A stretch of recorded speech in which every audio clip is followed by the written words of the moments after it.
Hey there, Start here. I don't usually do early stage Dark Visions content. The early stages are usually just so simple that it doesn't take much to cap these off. They all only have like a 1 billion damage cap. So, hitting 1 billion damage on these bosses with today's units is typically very, very easy, especially with the first two, because you can go in with either physical or magic. You can use imbuable mages in those first two stages. So there's just so many options. It's not even really worth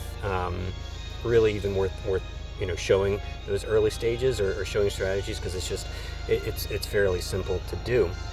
However, just like with the previous Dark Visions, this one now has stages where you can only use physical units on the physical domain because it has 100% magic immunity, and then you can only use pure mages in the magical domain because it has the 100% physical immunity. Now you can also, you've probably seen the tricks in the previous couple of Dark Visions where you can reflect re-raise onto the boss, kill the boss, it will re-raise, and then you can use whatever units you want because it won't re-up the physical immunity. I'm not going to demonstrate that here. Other content creators have showed you how to do that in the past, in previous Dark Visions, so I'm not going to repeat that here. Really, the only reason that I wanted to do an early stage Dark Visions content at all today is because I wanted an excuse to use the new unit, Curse of Immunity Melissa. If you saw my step up pulls, you saw that I got skunked. They were awful. The worst, absolute worst pulls I've had in a long time. After the poll video, however, I did throw some tickets at the banner, and thankfully the tickets were merciful to me. I only had to spend 22 tickets to get my one and only copy of Melissa, and since I had done the step up, I was able to get the shards to get her to EX1. Not that that really matters here. She has everything she needs at EX0 for what I'm going to show you. So I'm just going to do the magical domain of Fire and Darkness. Now, obviously, if you have Tsukiko, fire is going to be the way to go, because she's got, tons of fire support, plus she deals fire damage. Really, really nice. I'm going to go a different route. So since I've got Melissa, we're going to use this team, and I'm going to use Olivera because I have literally never had an excuse to use Olivera ever in anything, not even in Clash of Wills. I've never had an excuse to pull Olivera off the bench, really. And so I'm finally going to use my Olivera, because Olivera is a pure mage with dark element. And so we're going to go all in on Olivera here. Now this monster is of course stone, which Olivera has some innate stone killers, so that's nice, makes him a little bit easier to build. Uses a mix of ice and light physical and magic attacks. We're going to kill this thing on turn 3, so we're never going to see any kind of magic attacks, and also we're not going to worry about the imperils at all, because the imperil happens at the end of turn 2, and then we're going to kill on turn 3, so we don't even have to worry about any of that stuff. You could definitely do a first turn kill with this team. There's no reason you can't, but I want to go ahead and show what a 3-turn rotation looks like, because I want to, I just want to use that ramping dark amp that Melissa brings to the party and just see how much damage Olivera can do. He is the only one built for damage on this one. Everyone else is just there to support Olivera, and we're gonna see what we can do. So I'll show you the gear real quick. Really, Olivera is the only one you have to worry about. You see I'm starting my Esther in Brave Shift form. Esther is really here for the LV damage field that she provides, and to cover all the physical attacks. So that's why she's starting in her Brave Shift form. All she has is her TMR to proc her cover ability. You notice it's my EX1 Esther. Doesn't really matter. She can't deal any damage because she's physical immune, so she's just here for the field. So in her normal form, I just made sure that she's got plenty of light and light resist. That's overkill. She only needs 100% because we're not going to take the imperil at any point. I did that for for just in case, but as it turns out, you don't need anything more than 100%. And so that's perfectly fine. And honestly, you could even build it for even less than that, because we've got Sylvie and Melissa can do a 70% across the board elemental buff. So yeah, way overkill on the elemental resists here, but she does need to be 100% physical evade to make sure she takes 0 damage. All right, and that's it. She doesn't need anything else. So Louise, also, you know, she's irrelevant. She's here for the spirit break. That's it. That's all she's doing. And then Aranya's ring so that she can quad cast Darkra. That way she can chain with Emperor. What's his name? And so, yeah, Emperor Vlad. And so she's just going to be a chain slave and use her 90% break. If you don't have Louise, you can easily slot in Savior of Souls Lightning here. And again, give her Aranya's ring so she can quad chain, and then she'll just do her Brave Shifted LB on turn 2 for the 90% spirit break, and that's all. So Melissa, all she needs is her TMR. That's all she's wearing. She literally has nothing else on. She doesn't need anything else for this fight. All right. Sylvie this is just gear that I've favorited on her, so you absolutely don't need all this gear. You don't even need her to be EX3. EX1 is all you need, so you get access to her Brave Shift form. So she's just provoking so that Esther always jumps out in front to cover. Not that it really matters all that much, but yeah, you don't have to. All the rest of this gear is irrelevant. Just make her the provoke unit, and yeah, same thing in her Brave Shift form. So just make her the passive provoke unit. Emperor Vlad doesn't need any gear. Again, he's naked except for his STMR. If you don't have him at EX2, that's not a big deal. He doesn't use his LB until turn 2, because you want to make sure Esther does her LB first and then Vlad, so that she doesn't overwrite the Imperil field that he puts up with his Brave Shifted LB. Now, of course, you have to upgrade him with the crown, so hopefully you did the silver crowns. That was on, what was it, Alpha Star's True Identity. So you have to, this takes 2 of those silver crowns from the silver crown battle, so you put 2 crowns into this, and it changes his LB to do that, the 35% dark resistance field.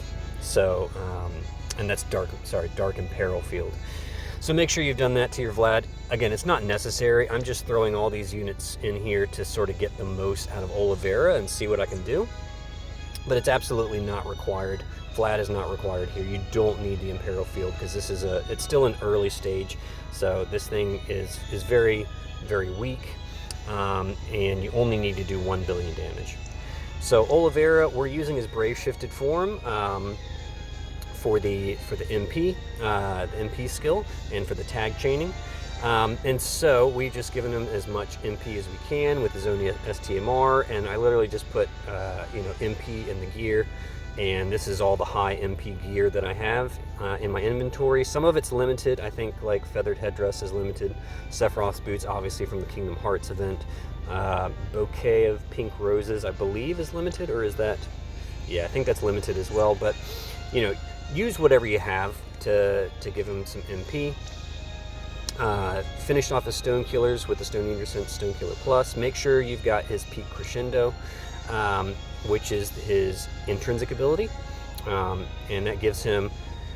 Unfortunately, it doesn't give him any more Stone Killer, but that's all right. He already has 100 or 150 in his kit innately, so that's good. All in Harmony is there just to cap up his MP, and for a little bit of flavor, I thought, hey, All in Harmony, that's perfect fit for them, right? We're only using his own vision card. You could obviously put Dazzling Demoness on there, and that will bump up his MP to somewhere around 15,000. But it's not needed here. So just use his own vision card. That's perfectly fine. Doesn't even need to be EX2 necessarily, because we're not going to use his LB until turn 3, so you've got some time to sort of use other units to fill up his LB. So an EX1 Olivera will work here just as well. All right. Oh, let me just show you, just so you know, he is maxed out on killers, LB damage, So make sure you're looking on the magic side, because he is a mage, so he only uses magic killers. So 300% stone killer on the magic side, 300% LB damage, capped on his MP TDH, which he does innately, which is nice. And yeah, we're ready to go. All right, so let's get in here and slaughter this thing.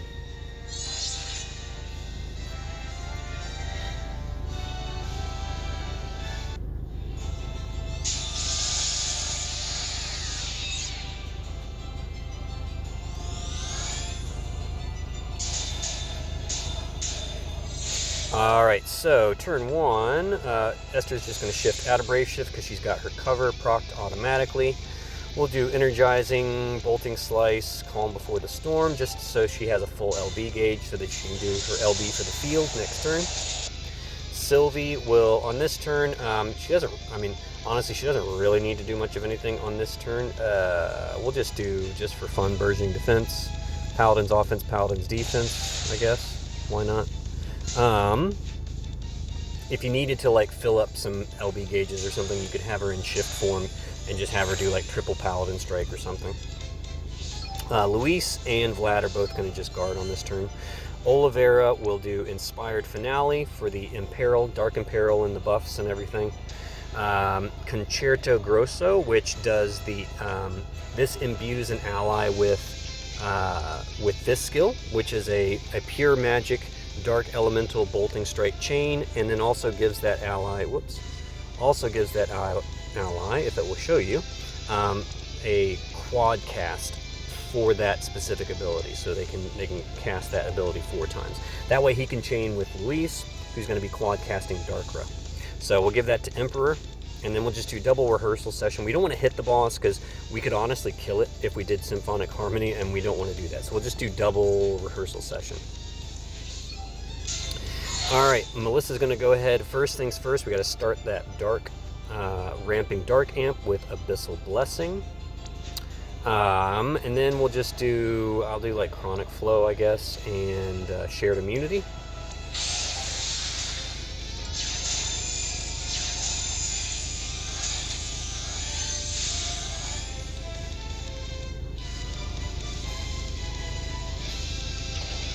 Alright, so there's all the physical attacks. Esther evades everything, no damage taken. Esther's going to go ahead and do her LB to set up the LB field. Alright, Sylvie will shift, and she's going to come down and do I've Got Your Back on Olivera, which is why an EX1 Olivera will work just fine, because she's gonna fill up as an LB gauge anyways. That's primarily there for the 300% LB buff, and also obviously the 400% full buff, and that lasts for 2 turns, so it'll be still in effect next turn. Cracked Stone on Olivera as well for the 250% Stone Killer. And then just Clever Paladin Strike, you know, in case you need LB fill for Vlad or Olivera, right? Alright, Vlad can do his LB now for the Dark Imperil field. Luis will just do Incapacitate Target for the 90% Spirit Break. Melissa honestly doesn't really need to do anything here. Yeah, you could do like Uncontrollable Darkness if you wanted to, or if you still needed some LB fill, she can triple cast Bar Darkja. You just might want to give her some MP reduction gear, because as you can see it's 500 MP per cast. But you could triple cast it, and that does 30 AoE LB fill, again to help fill up like Vlad's LB, for example, right? But honestly, she doesn't need to do anything here, so she's just going to guard. So is Olivera, because we're going to wait for the 100% amp for next turn, so we get the full bang for our buck.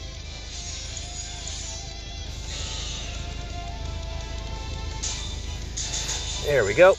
Alright, so we should be totally buffed up, ramped up, ready to go. Yep, so he's got 550% Stone Killer, nice. 190% Dark Imperil, 90% Spirit Reduction, ready to go. Alright, should have all of his buffs in place, so I think we're good to go. So he'll do his LB, it's a tag chain, which is really nice. We'll do triple Dark Ga. Alright, that's just to help chain up with Olivera a bit. and also to make sure we hit the chain, the number of hits in the chain.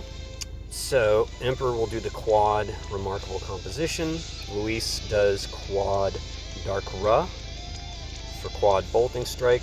And yeah, so we just let them ramp up the chain, and Sylvie and Esther can literally just sit back and watch the show.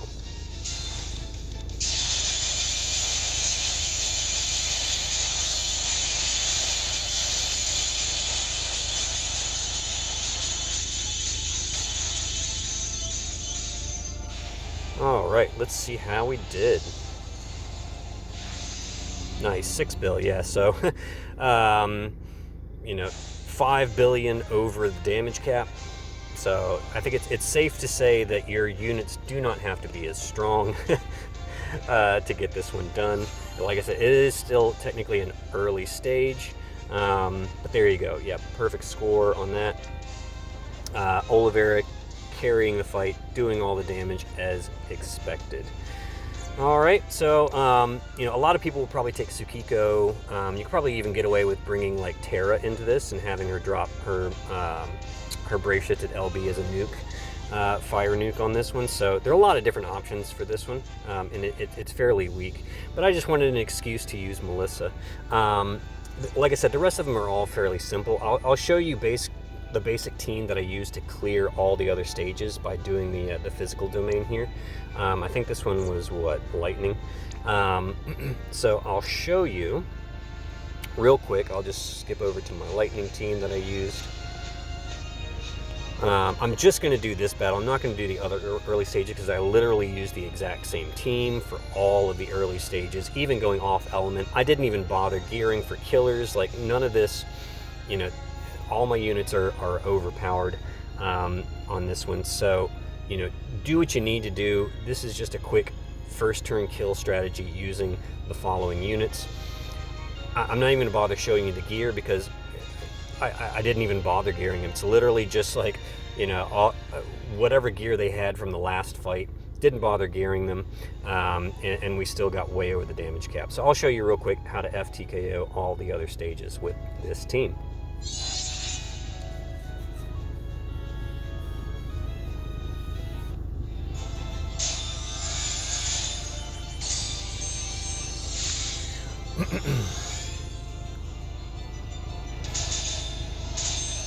All right, so the basic setup for this is I've got your back on Esther, and then if one of the killers lines up with one of Sylvie's killers, obviously I'll put that killer on my top DPS, which is usually 2B. But since the killers don't match up for this one, I'll just do Paladin's offense and Paladin's defense. Really, the whole thing is just to get Esther's LB up and do an attack and mag buff for everybody. Roberta has the dragon killers, so she'll start with dragon killers and then double mystic to get the number of effective attacks, because LBs only count as one effective attack, so we need two more on here. So that's what we're. Man, and I just realized my mistake that Sylvie was supposed to imbue everybody with lightning. Let's try that again. The whole point was to have Sylvie imbue everybody with lightning.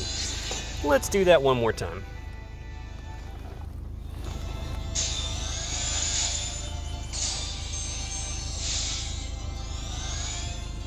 Silly me. I'm glad I thought of that before I got too deep in there. Although honestly, we probably still would have damage capped even going non-elemental. Not even joking. But let's do this the right way. So Esther gets the I've got your back. We did the Paladin's offense for the attack and mag breaks, and Bolt Egg Basket to imbue everybody with the proper element. Now Roberta will do Dragon Killers, double Mystic, so that we get the number of effective attacks, and then everybody else just does their LB. And this is more than enough to hit the damage cap, even if your units aren't that strong. Like I said, you know, all this gear is just left over from like previous Dark Visions events where I've put like the best gear on them, but I did not bother for killers. You can see, I think Esther, yeah, Esther only has like 75% Dragon Killer, whatever. Chizuru's got 125, and that's only because she just happened to have Odin Esper on her. 2B's got 150 innately because she's a premium. Kaito's got lots of native Dragon Killers in there, but you know, you can see I didn't really bother with killers here. Alright, so Roberta's got the buff, that's all we really need, so we'll do that. And then do Kaito Esther, 2B Chizuru. And that's the preferred order to make sure that everybody gets like all the biggest buffs and whatnot. So we've definitely hit the chain score, no problem. Yeah, 7 bill. So if your units aren't as strong, or you're not quite getting all the gear for the killers, don't worry. You only have to do 1 billion damage to hit that damage cap. And there you go. I'm not even sure who's doing the most. Yeah, 2B, so she's always she tends to be my strongest unit on these. And yep, so that's my FTKO team that I take for everything except for those Magic exclusive stages. So yeah, sitting at rank 1 obviously because it's the last few stages have not been unlocked. Those will get unlocked tomorrow. Well, tomorrow evening for me. So Saturday is when those last 2 stages unlock, and I'll definitely do a video doing the final 3 bosses. I'll probably do separate videos. I'll do the 2 sub bosses in one video, and then my final boss. I'm looking forward to taking Melissa into the final boss because it is a human, and you can use any element you want on the final boss. It has no resistances, no innate weaknesses, so you can just pick your element and go. And so I'm honestly thinking I'll give Melissa a try on the final boss as well. Looking forward to trying that out. And yeah, we'll see what comes of it. I'm thinking Melissa and Golbez for the as sort of the dark support. Golbez also bringing a little bit of damage with his meteor, obviously.